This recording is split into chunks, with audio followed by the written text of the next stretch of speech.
Donc je pars d'un double toit de tente canadienne de marque Jamais, même s'il faut jamais dire jamais, en nylon, et donc elle fait 600 grammes sans rien avec. Donc ça part sur une base assez légère et efficace.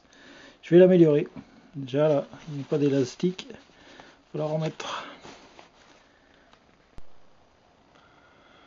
Donc je vais utiliser ce bout de PVC épais et dur, pas spécialement lourd. Je vais le couper avec une scie à bois, ça marche très bien.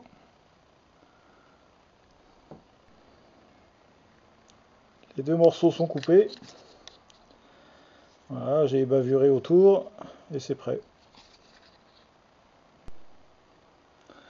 Alors pour la vis centrale, c'est du Galva, hein, donc ça risque de rouiller quand même, enfin entretenir en tout cas. C'est du Galva, vis mécanique. Et je vais la modifier, la faire pointue pour que le mât en bois puisse bien se coincer dedans, se planter dedans.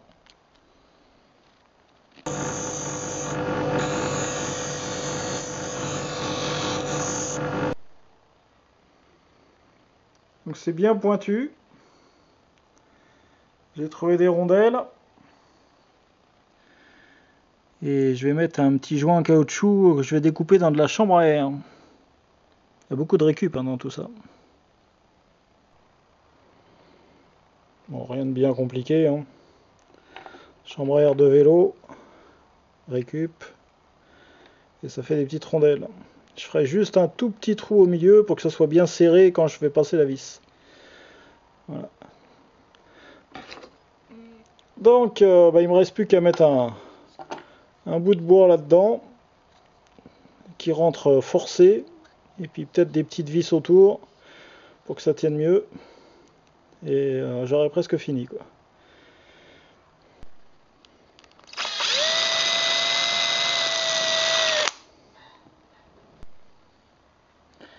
Donc voici l'ensemble monté. Donc une rondelle incurvée. Ce sera même peut-être incurvé dans l'autre sens. Il faut que je vois sur l'œillet de la tente ce que ça donne.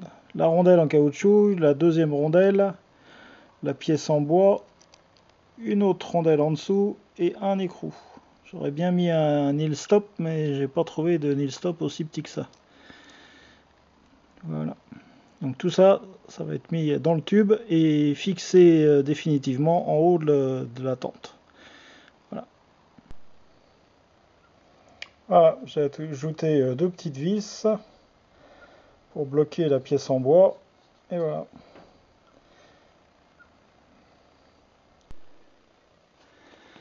Bon, ça y est, j'ai réussi à le monter, mais c'était pas facile. J'ai opéré avec une lampe électrique et puis une pince à épiler pour choper l'écrou qui est tout au fond. Voilà, donc ça c'est sous la tente.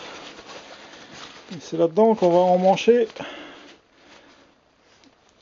le piquet en bois fabriqué sur place. Mais là, on a un étui et on a une pointe au fond pour bloquer un peu le système. Et au-dessus, éventuellement, on peut passer une corde si on veut suspendre la tente quelque part. C'est envisageable en tout cas. Voilà.